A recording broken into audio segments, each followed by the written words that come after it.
Most people running meta ads in 2026 are still using outdated playbooks from 2021, 2022, and even 2020. The same structures, the same scale based on ROAS advice, the same cookie cutter funnels, and they wonder why their performance is inconsistent.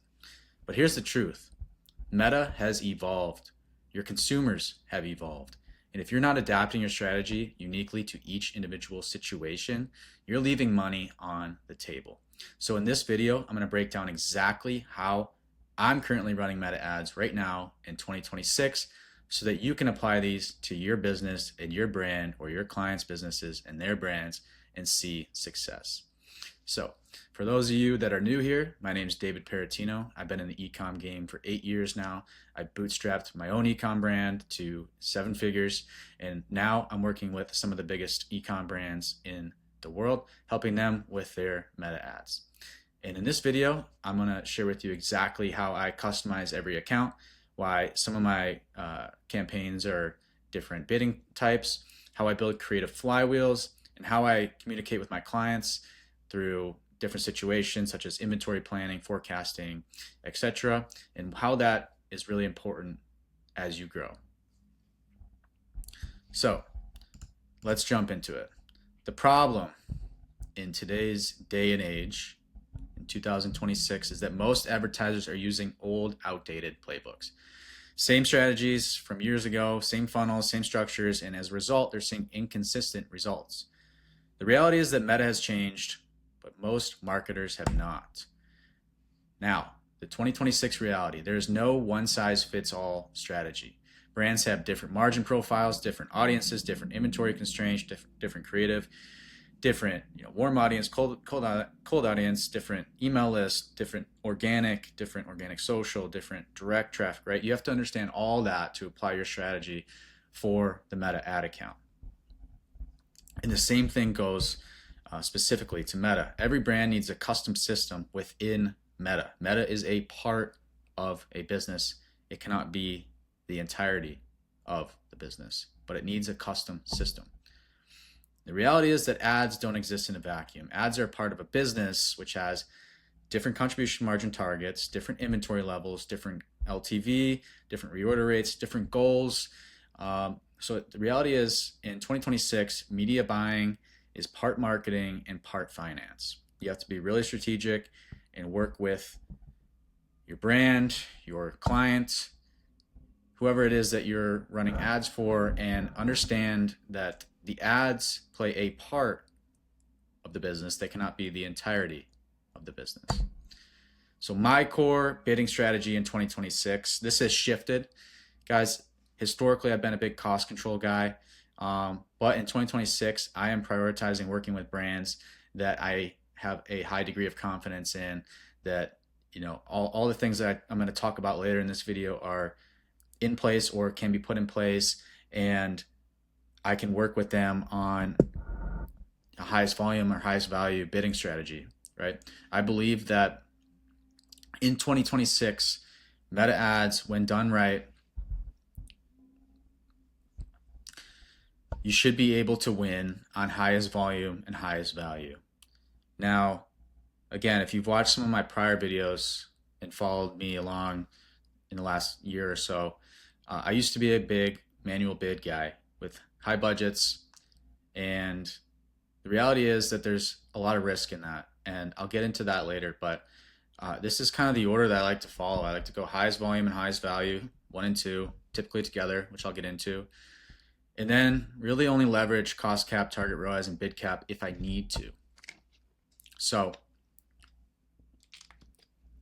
when working with brands and when speaking with brands in the exploration process, I'm thinking about how does this brand fit into my strategy and how I want to work with these clients.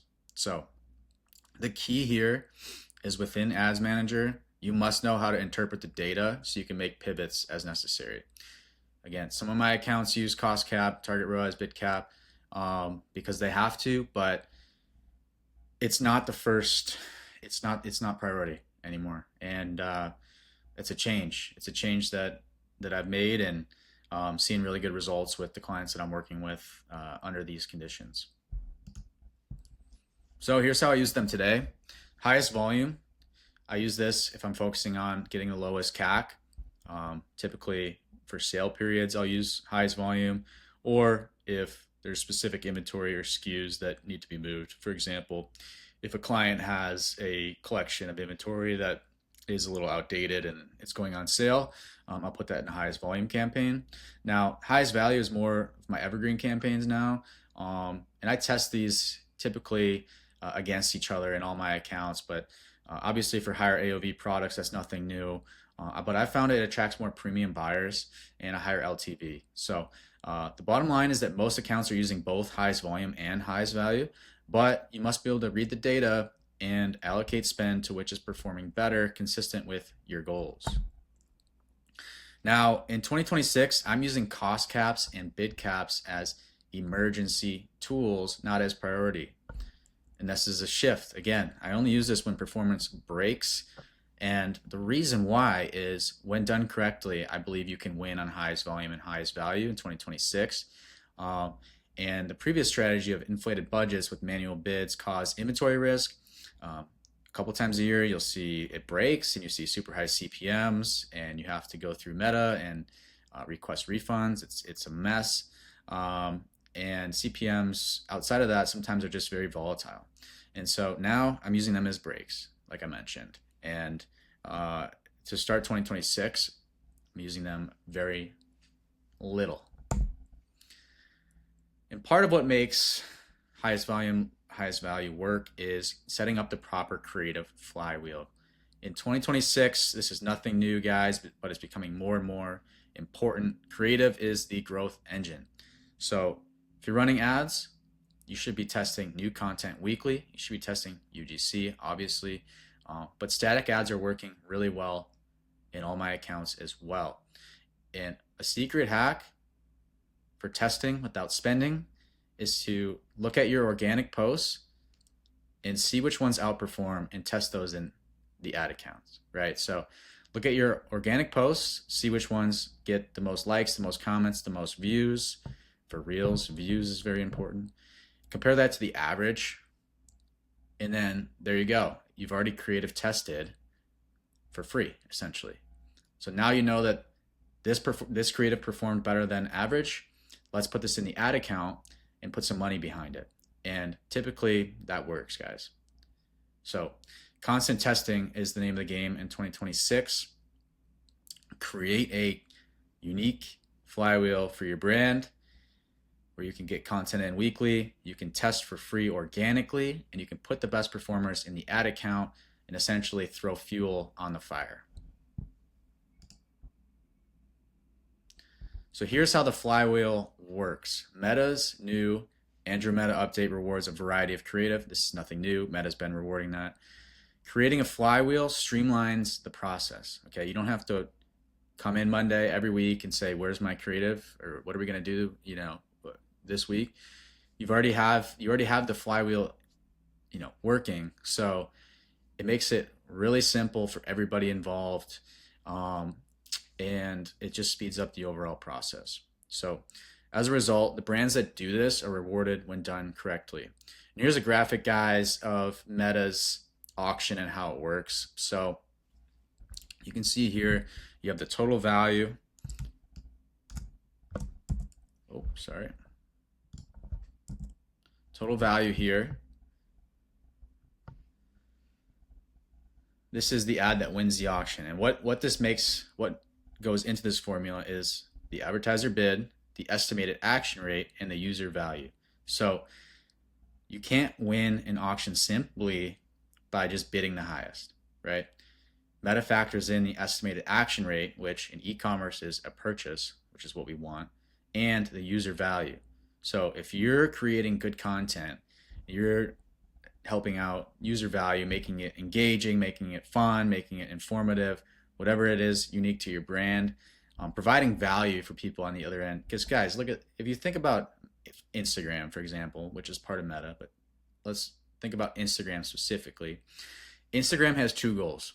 It wants to have a good user experience for its users, and it also wants to reward advertisers. So if your ad is not providing a good experience, then essentially you're not in alignment with Meta's goals. Meta wants to keep people on their platform. They want to keep people on Instagram in this case.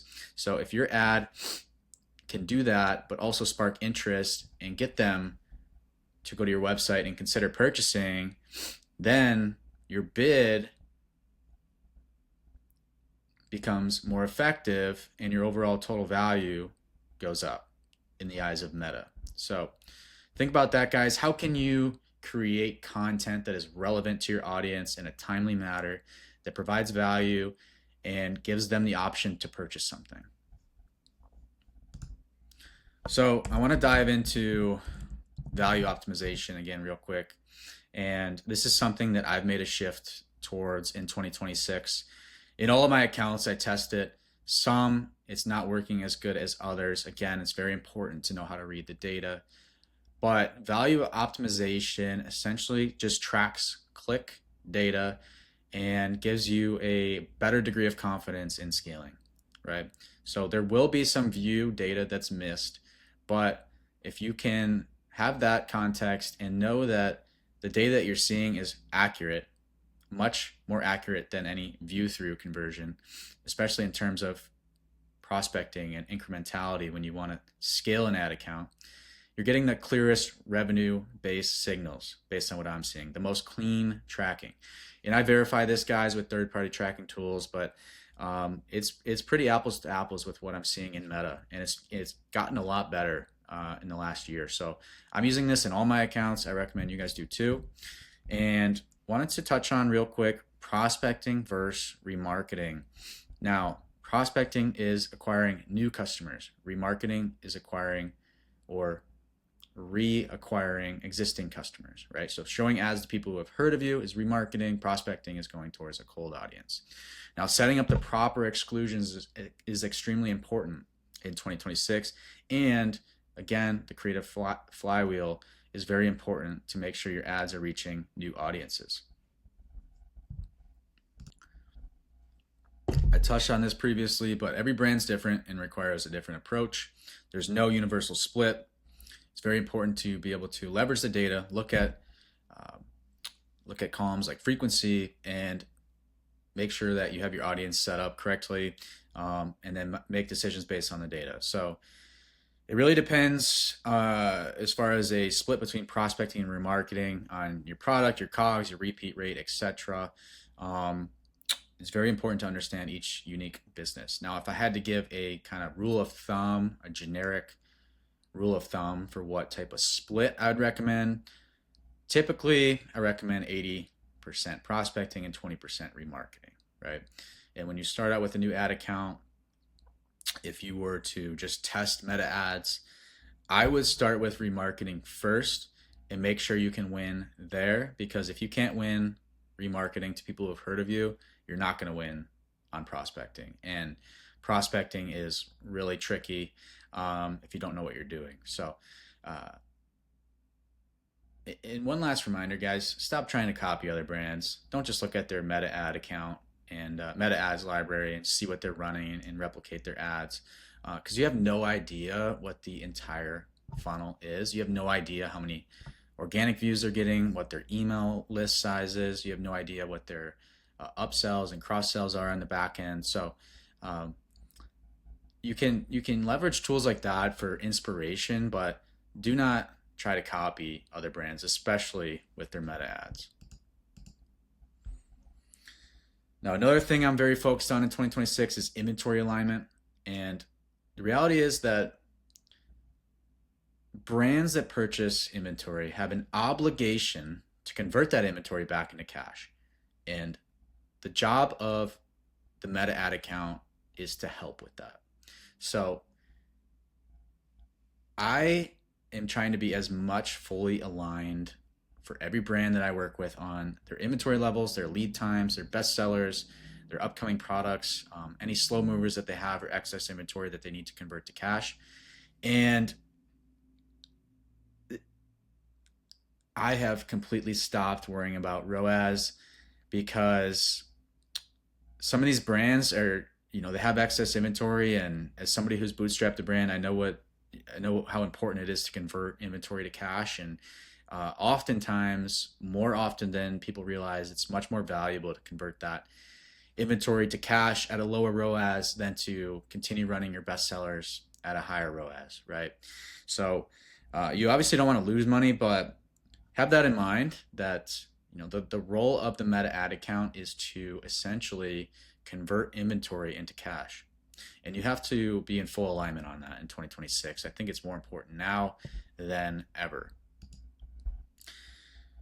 And in 2026, this is also nothing that is new, but communication is everything, right? Check in daily, or have a shared access to data and visibility daily. Make sure that you have inventory updates and set up a marketing calendar. Make sure you're aligned strategically. The outcome of this is just fewer surprises, more wins, save time for both parties. So here's my framework in 2026 on Meta.